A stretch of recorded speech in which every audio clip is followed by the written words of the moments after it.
Beji Caid Essebsi has won Tunisia's first free presidential election, beating rival and incumbent Moncef Marzouki with 55.68% of the vote, official results show.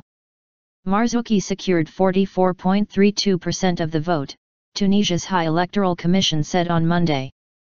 In a Facebook post, Marzouki conceded defeat and congratulated Essebsi on winning the election. Sunday's presidential runoff vote marked the final step in the country's transition to full democracy 4 years after an uprising toppled longtime leader Zine El Abidine Ben Ali. Essebsi, 88, was a former official in Ben Ali's one-party administration, but reinvented himself as a technocrat in his secular Nidaa Tounes, Call for Tunisia, party profited from the backlash against the country's first post-revolt Islamist government.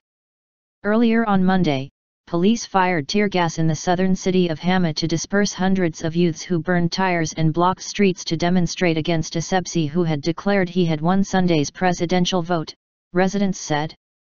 All shops are closed. They are chanting no to the old regime, said Amr Jalofi, a local resident.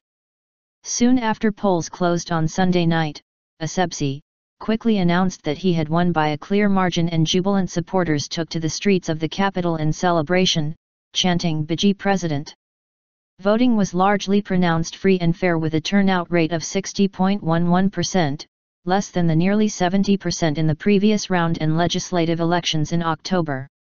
Essebsi's victory will enable him to consolidate power, with his new secular party already controlling parliament after defeating the main Islamist party in legislative elections in October.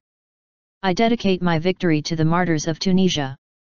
I thank Marzouki, and now we should work together without excluding anyone, Essebsi told local television. The landmark second-round vote sets Tunisia apart from the turmoil of other Arab countries that went through uprisings that started in 2011 and were known by some as the Arab Spring.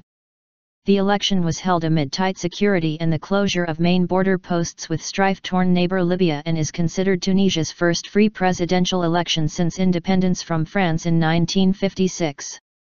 Essebsi, who was the early favorite after taking 39% of the vote in last month's first round, has promised to restore the prestige of the state after unrest and economic problems marked the years since the uprising. I voted for Beji Essebsi, because he has a lot of experience, and we have a lot of faith in him that he will fix the country, one supporter told Al Jazeera.